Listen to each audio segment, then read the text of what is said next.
Now, we talk a lot about self-hosting and home labs here on the Tailscale channel, but I can't cover everything myself, much as I would like to.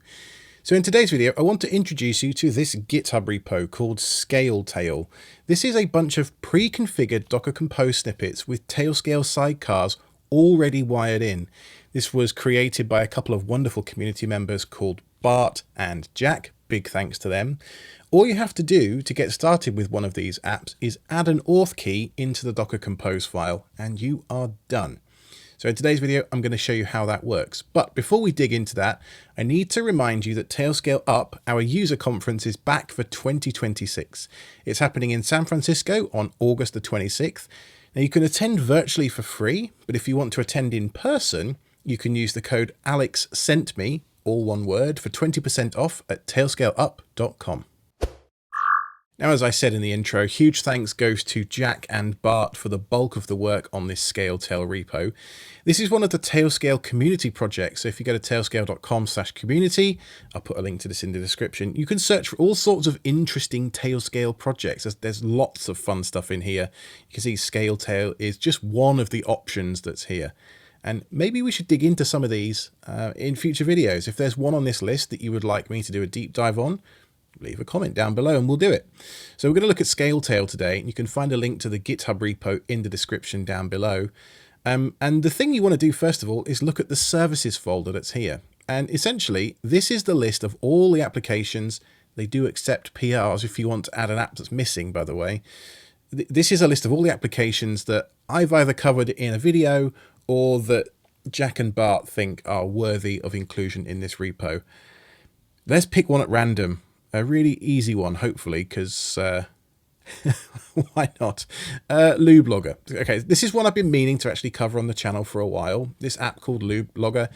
It's a self-hosted vehicle maintenance tracker. And this essentially lets you keep track of things like oil changes, tire rotations, all of that kind of boring stuff when it comes to maintaining a car or a vehicle, I guess. Now, first things first, we need somewhere to run this application. I'm just going to use a DigitalOcean droplet today, but you could just as easily use any other kind of Docker compatible host. This does presuppose you have Docker pre-installed on this machine. In fact, I think I do. Yes, already. If you don't, you can go to get.docker.com and there is a script here to install Docker. You follow the instructions at the top of this script right here. Install Docker on the Linux host.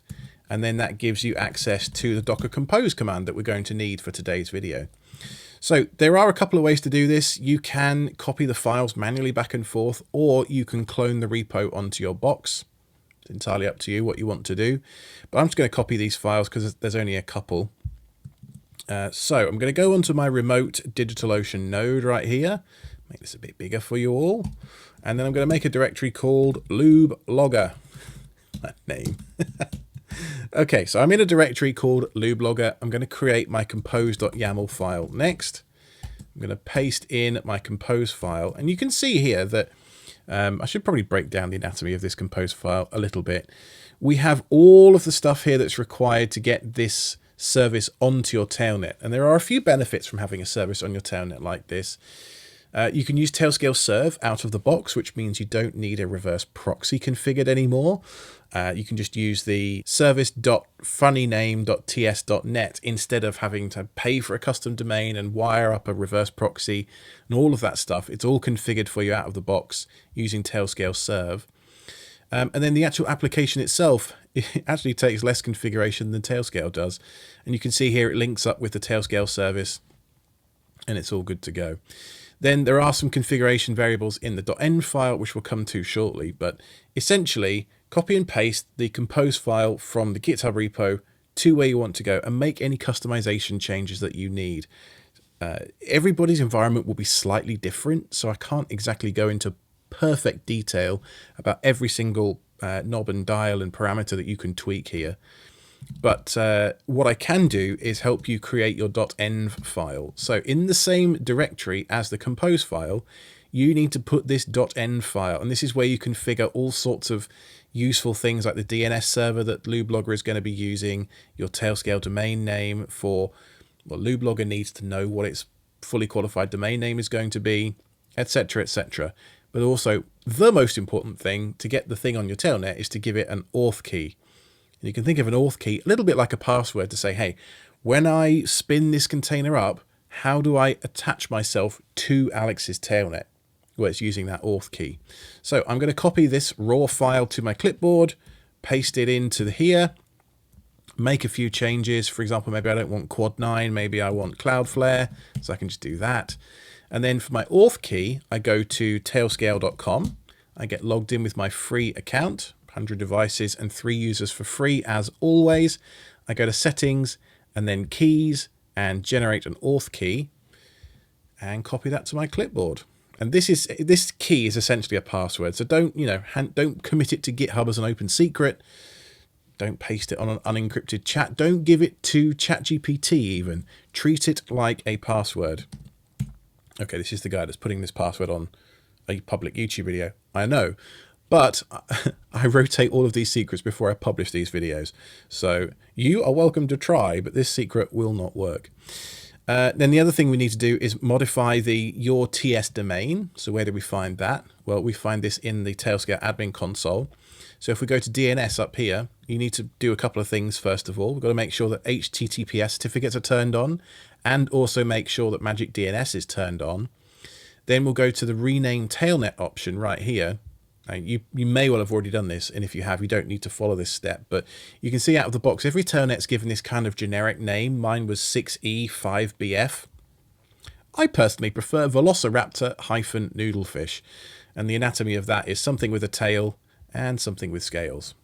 It's an inside joke, isn't it? Very funny. Okay, so my tailnet name is velociraptor-noodlefish.ts.net. So I need to modify this LubeLogger domain field to say velociraptor-noodlefish.ts.net. And in theory, I haven't actually tried this, so I'm going to do this live on camera. In theory, this is all I need to do. So I can now do a Docker Compose up, and this will now pull down the Tailscale container.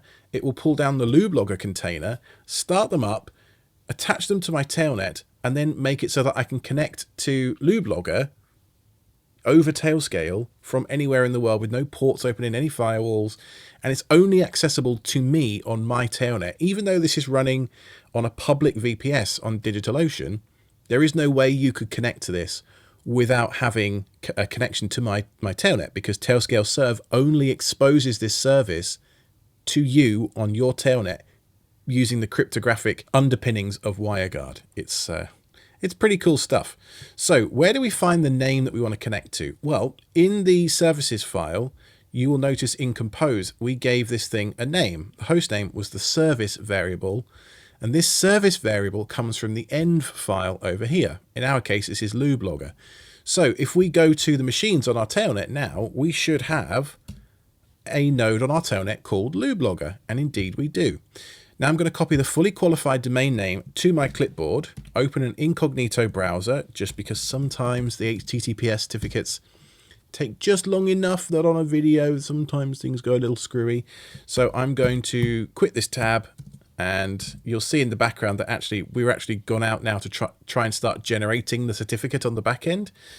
This is Tailscale talking to Let's Encrypt to verify the certificate is genuine, or that the ownership of this domain is genuine. And there we go. Simple as that. I love it when a demo just works. But this is now LubeLogger on my tailnet with a fully qualified domain name in under 10 minutes. Now this video isn't about LubeLogger, but we may as well take a quick look around while we're here. Ford Model T, let's do that. Model T from 1901, I have no idea. I'm going to license plate number 1. Let's add this as a new vehicle. Okay, now I believe that once you've started up the application, you have to go into settings and configure a few things. So I want to track the service records, I want some notes, I want to track fuel and repairs. Let's do that. If I go back to the garage tab now and click on this car,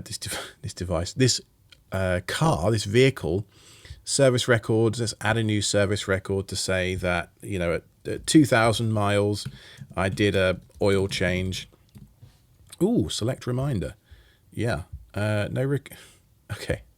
This would be good if LubeLogger are watching. Can I not just add the recurring reminder from here? Anyway, cost of the service was, I don't know, $50, whatever. In 1900, okay, well, we're in 2026 now. Sure. Add new service record. Okay, cool. Repairs, let's say I added, I don't know, at 2001 miles, I did a new tire, new left rear tire. Right, and the cost was $500 because tires are exorbitantly expensive these days.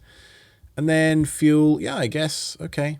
I could, I put in 5 gallons and the odometer was 1950.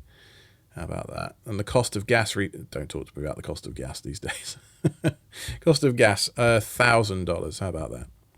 Okay, so now when we go back to the dashboard, ooh, we can start to see the expenses and things. And so as you add things into this application over time, you get to track how much more your vehicle's costing you. So this could perhaps help you come up with a cost-benefit analysis as to whether it's time to get rid of that Model T or not. Anyway, this, like I say, this video isn't about LubeLogger. This video is about ScaleTail. And there are hundreds of other self-hosted services just like it. I would really love it to see a bunch of PRs come out as a result of this video for this repo.